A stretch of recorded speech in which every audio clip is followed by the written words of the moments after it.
అందరికీ నమస్కారం. ఇవాళ మనతో ప్రముఖ ఆస్ట్రాలజర్ వంగర రవిశంకర్ శర్మ గారు మనతో ఉన్నారు. వారితో మాట్లాడదాం. గురుగారు నమస్కారం. నమస్కారం అండి. గురుగారు, ఆగస్టు నెలలో వృషభ రాశి వారికి ఎలాంటి ఫలితాలు ఉండబోతున్నాయి కాస్త వివరించండి. తప్పకుండా. వృషభ రాశి వారిని మనం గమనించినట్లయితే ఈ రాశి వారికి వచ్చేటప్పటికి ఈ యొక్క నెలలో ఫస్ట్ 16 days చాలా అనుకూలమైనటువంటి ఫలితాలుగా చెప్పొచ్చు. జన్మరాశిలో వచ్చేటప్పటికి కుజగ్రహ సంచారం జరుగుతుంది. తృతీయంలో వచ్చేటప్పటికి రవి ఉన్నాడు అనమాట. ఈ రాశి వారికి ముఖ్యంగా వచ్చేటప్పటికి ఉద్యోగ పరంగా చాలా అనుకూలంగా ఉంటుంది. విదేశీయాన ప్రయత్న సంబంధితమైన విషయాలు, దూర ప్రాంత ప్రయాణ సంబంధితమైన విషయాల్లో అనుకూలత అనేది ఎక్కువగా ఉంటుంది. అదేవిధంగా వీరు చేసేటువంటి పనిలో వచ్చేటప్పటికి ఉన్నతాధికారులు, మరి అదేవిధంగా హై ప్రొఫెషనల్స్ అన్నమాట. అంటే వీరి పైన ఉండేటువంటి ఉన్నతాధికారులు ఎవరైతే ఉంటారో కార్యాలయాల్లో కానీ గృహంలో కానీ ఎక్కడైతే పనిచేస్తుంటారో వారితో వీరు వారి యొక్క మన్ననలు పొందగలుగుతారు అన్నమాట. ప్రమోషన్స్ వచ్చే అవకాశం ఉందంటారు.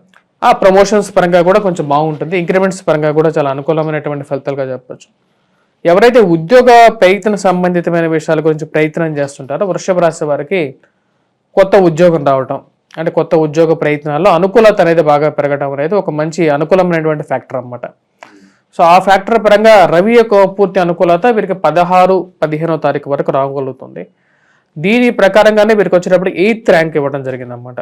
అంటే 12 రాసులకి ఒక్కొక్క రాశికి ఒక ర్యాంక్ ఇస్తుంటాను నేను. ఈ యొక్క రాశికి వచ్చేటప్పటికి 8th ర్యాంక్ చెప్పచ్చు అనమాట. 8th ర్యాంక్ ఎందుకు ఇచ్చానంటే దానికి గల కారణం వచ్చేటప్పటికి జన్మరాశిలో గురు అంత యోగించడు, కానీ లాభస్థానంలో ఈ రాశి వారికి వచ్చేటప్పటికి రాహు అనుకూలంగా ఉన్నాడు.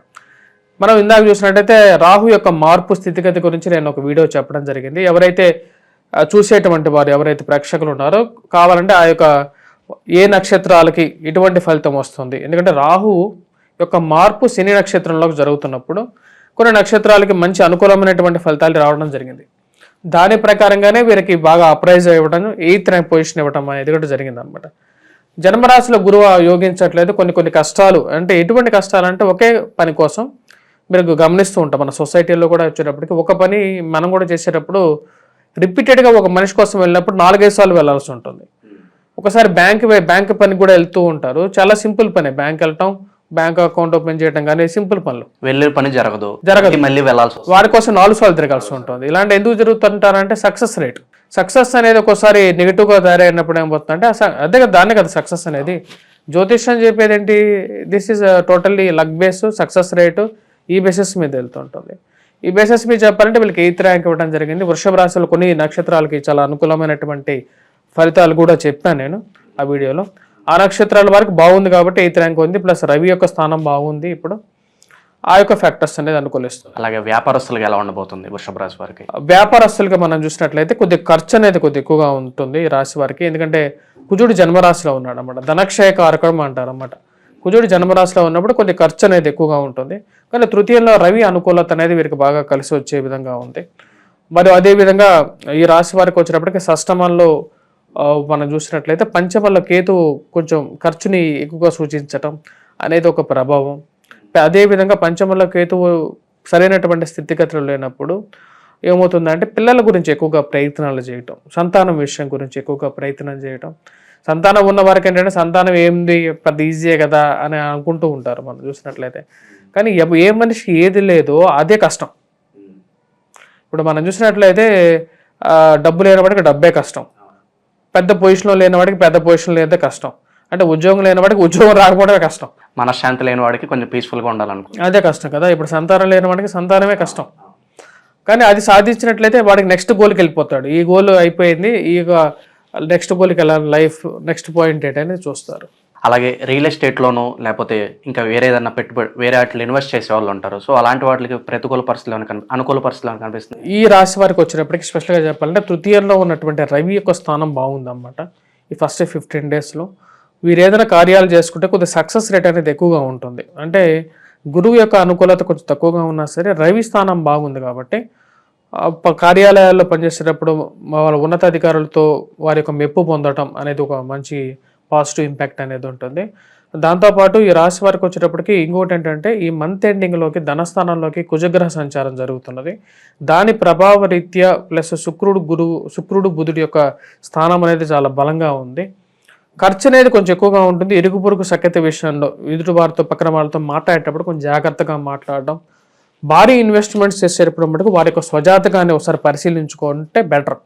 ఎందుకంటే ఒక మనం చూసినట్లయితే ఒక జాతకానికి 1000, 2000, 5000 మార్కెట్లో అంతే ఉండి ఉంటుంది నాకు తెలిసి. ఇప్పుడు ఇంత ఖర్చు పెట్టి మనకు లక్షలు ఖర్చు పెట్టి అది చేసే బదులు ఒకసారి చెక్ చేయించుకున్న తర్వాత ఆ ప్రాబబిలిటీ వెళ్ళటం బెటర్ కదా. ఎప్పుడైనా సరే స్థితి బాగాలేనప్పుడు అన్నెసెసరీగా చేతులు కాల్చుకోవాల్సిన అవసరం అయితే లేదు. ఎందుకంటే ఈ రోజుల్లో అంతా మార్కెట్ అనేది ఓపెన్గా ఉంది కాబట్టి ఏదైనా బిజినెస్ చేయాలనుకున్నప్పుడు అసలు మన జాతకరీత్యా ఏ బిజినెస్ సెట్ అవుతుంది, ఎలా వెళ్తే బాగుంటుంది అనేది కూడా చూపించుకొని వెళ్తే బాగుంటుంది. ఈ రాశి వారికి ఆరోగ్యపరంగా ఎలా ఉండబోతుంది, ఏమైనా జాగ్రత్తలు తీసుకోవాల్సిన అవసరం ఉందంటారా? ఆరోగ్య సంబంధితమైన విషయాలు అయితే కొన్ని జాగ్రత్తలు తీసుకోవాలి రాశి వారికి. ముఖ్యంగా వచ్చేటప్పటికి ఎవరైతే బాడీ పరంగా ఎక్కువగా అలసిపోవటం అనే విషయాలు, మరి అదేవిధంగా సంతాన సంబంధితమైన విషయాల్లో అయితే కొన్ని జాగ్రత్తలు అనేవి తీసుకోవాలి. కేతుగ్రహ ఆరాధన అనేది చేసుకోవటం, అదేవిధంగా వినాయకుడిని పూజించడం అనేది కూడా కొంచెం ఈజీగా వీళ్ళకి సింపుల్ రెమెడీస్గా ఉంటాయి అన్నమాట. వివాహాలు జరిగే అవకాశం ఉన్నాయా? చాలా మంది ఎప్పటి నుంచో మ్యాచెస్ చూస్తూ ఉంటారు, కానీ ఏది సెట్ అవ్వని పరిస్థితులు కనిపిస్తూ ఉంటాయి. అలాంటి వారికి ఏమన్నా వివాహ ప్రయత్న సంబంధితమైన విషయాలు ఈ రాశి వారికి ఫస్ట్ 15 days ప్రయత్నపూర్వకంగా కొంచెం సానుకూలంగా ఉంటుంది. అంటే మనం చేసేటువంటి ప్రయత్నాల్లో పాజిటివ్ రెస్పాన్స్ అనేది వస్తూ ఉంటుంది అన్నమాట. కానీ ఈ రాశి వారికి వచ్చేటప్పటికి వివాహంలో ఉన్నటువంటి వారు ఆల్రెడీ వివాహం చేసుకున్నటువంటి ఎవరైతే ఉన్నారో వారి మధ్యలో కూడా కొన్ని ఇష్యూస్ అనేవి అరైజ్ అవుతాయి. ఆ విషయం కూడా ఒక ఇంపార్టెంట్ ఫ్యాక్టర్ అన్నమాట. ఎందుకంటే జన్మరాశిలో కుజుడు ఉన్నప్పుడు ఏంటంటే కోపం ఎక్కువ ఉంటుంది, అసహనం ఉంటుంది, మాట్లాడేటప్పుడు లేదు చిరుబుర్లు ఆడడం అనేది కూడా జరుగుతుంటుంది. ఇవన్నీ ఏంటంటే చిన్న చిన్న మాటర్స్ కూడా ఎప్పుడు మంచిగా మాట్లాడేవాడు కూడా కొన్నిసార్లు ఏం చేస్తారంటే కొన్నిసార్లు సరిగా మాట్లాడు. దానికి అలా కారణం ఏంటి?